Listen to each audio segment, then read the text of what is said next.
Dear friends, welcome to education one. मैं assistant professor Anant Prakash आपके अपने यूट्यूब चैनल शिक्षा स्वर्ग में आपका स्वागत करता हूं। फ्रेंड्स, जैसा कि अभी आप सामने देख रहे हैं टॉपिक, आज के इस वीडियो में टॉपिक है आपका बेरोज़गारी। बेरोज़गारी की समस्या। अक्सर यह निबंध क्लास 10th 12th में पूछा जाता है या फिर इकोनॉमिक्स में भी यह पढ़ना जरूरी है कि बेरोज़गारी है क्या। तो आप जानते हैं बेरोज़गारी वो है जब इंसान किसी भी कीमत पर काम करने को तैयार हो जाए, यानी बहुत पढ़ा लिखा हो, कुशल हो, लेकिन फिर भी वह काम करने के लिए तैयार है और उसको काम नहीं मिल रहा है। अपने इमेज को गिराकर भी वो काम करना चाह रहा है, उसको काम नहीं मिल रहा है। उसी को हम बोलते हैं बेरोज़गारी, यानी कि अनएम्प्लॉयमेंट बोलते हैं। तो यही बेरोज़गारी के बारे में आज हम लोग पढ़ेंगे। फ्रेंड्स, आपकी द्वारा ली गई शिक्षा आपकी वो संपत्ति है जिसे कोई दूसरा आपसे छीन नहीं सकता, और यही एक जगह है शिक्षा। यदि शिक्षा बढ़ेगी तो ही बेरोजगारी कम होगी, और शिक्षा किसी भी क्षेत्र में ली जा सकती है। ऐसा नहीं कि शिक्षा का मतलब सिर्फ होता है जॉब पाना, नौकरी पाना। शिक्षा रहेगी, कुशलता रहेगी तो इंसान जो है बिजनेस कर सकता है, जॉब कर सकता है, अपनी कुशलता से अपने सेक्टर में आगे बढ़ सकता है। तो चलिए समय न गवाते हुए हम लोग चलते हैं आज की इस लेक्चर की ओर, यानी कि बेरोजगारी पर। तो आपको टॉपिक जो है बेरोजगारी पर निबंध, बेरोजगारी की समस्या, है ना, ये सब पूछ सकता है। चलिए पहले कोटेशन देखते हैं। बेरोजगारी का दर्द सिर्फ पढ़ा लिखा युवा ही जानता है जब वह खर्च के लिए अपने बूढ़े बाप से पैसे मांगता है। प्रस्तावना।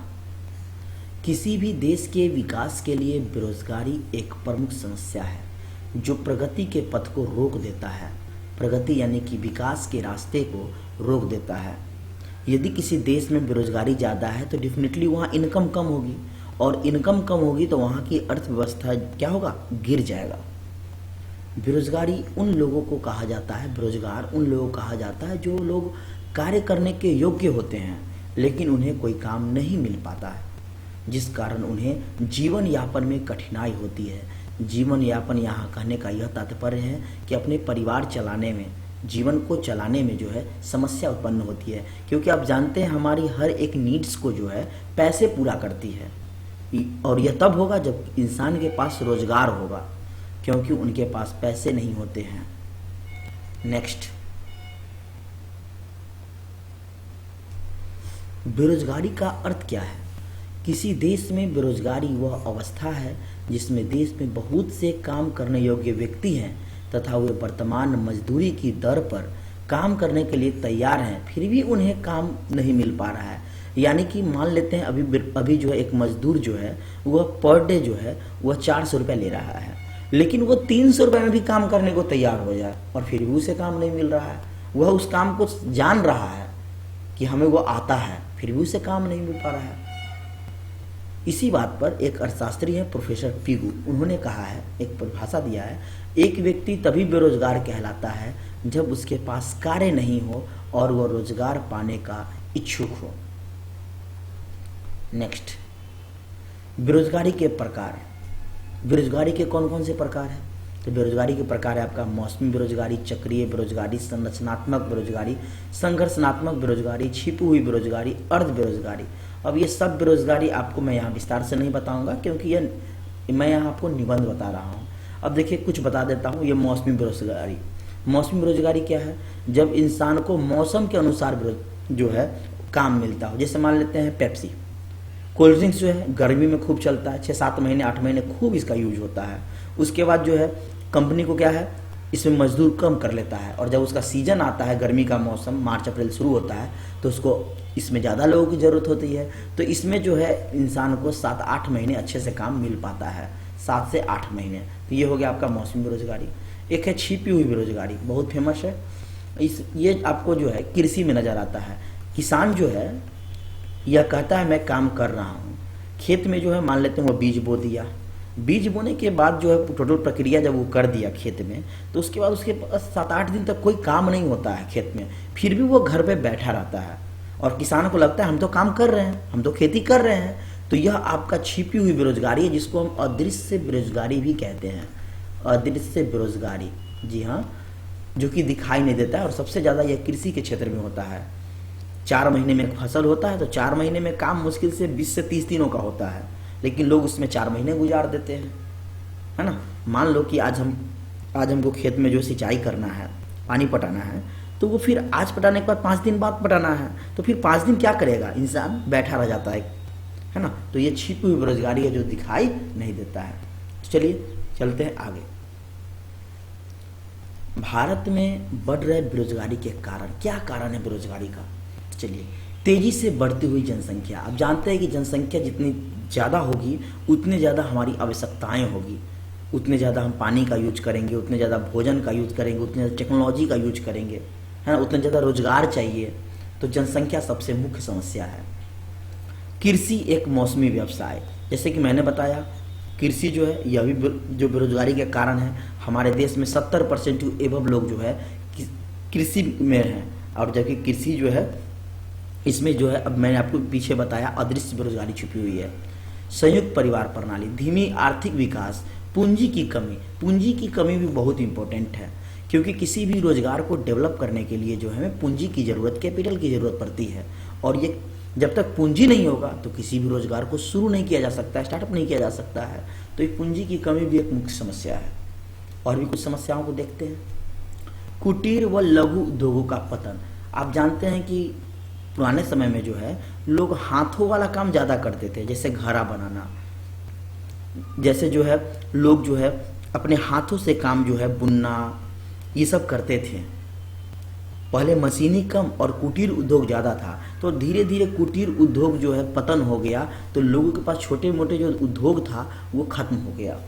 शिक्षा प्रणाली में दोष। हमारे यहाँ सबसे ज़्यादा पैसा अगर खर्च करती है सरकार तो वो है आपको प्राथमिक शिक्षा पर, है ना। लेकिन आज भी हमारा प्राथमिक शिक्षा जो है डेवलप नहीं हो पाया है, आज भी उतने अच्छे शिक्षा का स्तर ऊंचा नहीं गया है। और किसी भी चीज़ में सफलता पाने के लिए, आगे बढ़ने के लिए शिक्षा का होना अति महत्वपूर्ण है। तो शिक्षा प्रणाली में भी दोष जो है बेरोजगारी का एक कारण है। तकनीकी का गलत प्रयोग। आप जान रहे हैं कि आज जो है आजकल के new generation Facebook, WhatsApp, Instagram ज़्यादातर प्रयोग कर रहे हैं, शॉर्ट वीडियो, और इस कारण से जो है वो अपने सेक्टर में ध्यान नहीं दे पा रहे हैं, अपने जीवन की सफलता को और ध्यान नहीं दे पा रहे हैं।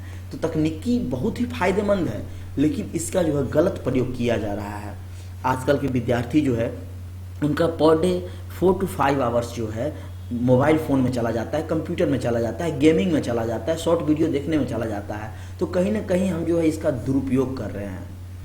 कम बचत व निवेश, यह भी एक समस्या। उद्योगों की कमी, यह भी आपका एक इम्पोर्टेंट है। हमारे यहाँ उद्योग क्या है, बहुत ही कम है, और उद्योग बढ़ेगा तो रोजगार बढ़ेगा, लोगों की आवश्यकता की पूर्ति होगी, डिमांड एंड सप्लाई पे नियंत्रण होगा। तो ये भी आपका एक जो है बेरोजगारी का कारण है। चलिए अब हम इसकी समाधान कैसे करेंगे वो भी देख लेते हैं। भारत में बढ़ रहे बेरोजगारी का समाधान, तो इसको बहुत सारा सरकार की योजना आ रही है, जिसके द्वारा जो कोशिश किया जा रहा है कि बेरोजगारी को दूर किया जाए। सरकार चाहती है कि लोगों को लोन दे ताकि लोग बिजनेस कर सकें, शिक्षा देना चाहती हैं। आज जानते हैं कि बहुत सारा शिक्षा फ्री है, मैट्रिक पास करो तो 10,000 है, 15,000 है, इंटर पास करो 25,000 है, उसके बाद ग्रेजुएशन करो 50,000 है, बीपीएससी पास करो पीटी 50,000 है लड़कियों के लिए। काफ़ी सरकार जो है ध्यान दे रही है। स्टूडेंट्स क्रेडिट कार्ड है, सरकार बिजनेस के लिए काफ़ी कुछ कर रही है। तो ये सब किया जा रहा है रोजगार को बढ़ाने के लिए। तो देखते हैं कौन कौन सी योजना है सरकार का जो बेरोजगारी दूर करने में हेल्प करेगी। देखिए, मेक इन इंडिया योजना, smart city mission, stand up India, प्रधानमंत्री मुद्रा योजना जिसमें मुद्रा प्रदान किया जाता है, प्रधानमंत्री गति शक्ति योजना, डिजिटल इंडिया कार्यक्रम, अग्निपथ सैन्य भर्ती कार्यक्रम, स्टार्टअप इंडिया योजना, बेटी बचाओ बेटी पढ़ाओ योजना, प्रधानमंत्री जनधन योजना। और ये सब योजना जो है आपको देश के विकास के लिए है, ताकि देश डेवलप होगा, जितना ज़्यादा विकास करेगा उतना लोगों को रोजगार भी मिलेगा। अब उद्योग लगेंगे तो लोग कहाँ से आएंगे, यहीं के लोग काम करेंगे। कोई भी सरकार की योजना आती है, अगर उसमें ज़रूरत पड़ता है तो यहाँ के लोग काम करेंगे उसमें। तो रोजगार देना सरकार का मकसद है और इकोनॉमी को बढ़ाना, देश की अर्थव्यवस्था को बढ़ाना। अब चलते हैं आखिरी में उपसंहार, जिसको हम बोलते हैं निष्कर्ष। क्या बोलते हैं? निष्कर्ष। बेरोजगारी उस संक्रामक बीमारी की तरह होती है जो अनेक बीमारियों को जन्म देती है ना। जैसे कि एक बंदा जो है, एक व्यक्ति जो है, उसको काम नहीं है, वह परिवार में काम नहीं है, तो वो क्या कर रहा है? काम नहीं है तो परिवार को नहीं चला रहा है। अब यही मान लो पॉजिटिव कि एक व्यक्ति जो उसको काम मिल गया और वह महीने का 10,000 रुपया इनकम कर रहा है। वो 10,000 इनकम कर रहा है तो उसके परिवार अच्छे से चलेंगे, है ना। भाई बहन को शिक्षा दे सकता है, माँ बाप की देखरेख करेगा, अपनी ज़रूरतों को पूरा करेगा, जीवन में आगे बढ़ेगा, उसको सुख सुविधाएं मिलेगी। कितना हो गया? यानी बेरोजगारी है तो कितनी बीमारियों को जन्म देता है, लेकिन बेरोजगारी खत्म होगा तो कितनी समस्याएं का समाधान होगी। अतः इसे जड़ से खत्म करना अति आवश्यक है। यदि जनसंख्या की दर कम करके शिक्षा को बढ़ाया जाए तो निश्चित बेरोजगारी कम होगी। मैंने ये पॉइंट क्यों लिखा यहाँ, जनसंख्या की दर कम करके? क्योंकि अगर जनसंख्या तेजी से बढ़ेगी तो हमारी डिमांड क्या होगी? हर चीज़ की बढ़ेगी। इसीलिए उम्मीद है कि आने वाले दिनों में बेरोजगारी की समस्या खत्म हो जाएगी। तो फ्रेंड्स, उम्मीद करते हैं आपको अच्छे से बेरोजगारी के बारे में समझ में आया होगा, अनएम्प्लॉयमेंट के बारे में, है ना। तो फिर मैं आपको नेक्स्ट वीडियो में एक नए टॉपिक्स लेकर आऊँगा। तब तक के लिए धन्यवाद। Thank you for watching this video. लगे रहिए अपने कामों में, जुड़े रहिए हमारे साथ नई नई चीज़ों को सीखने के लिए। फिर मिलते हैं नेक्स्ट वीडियो में, तब तक के लिए धन्यवाद। Thank you for watching this video.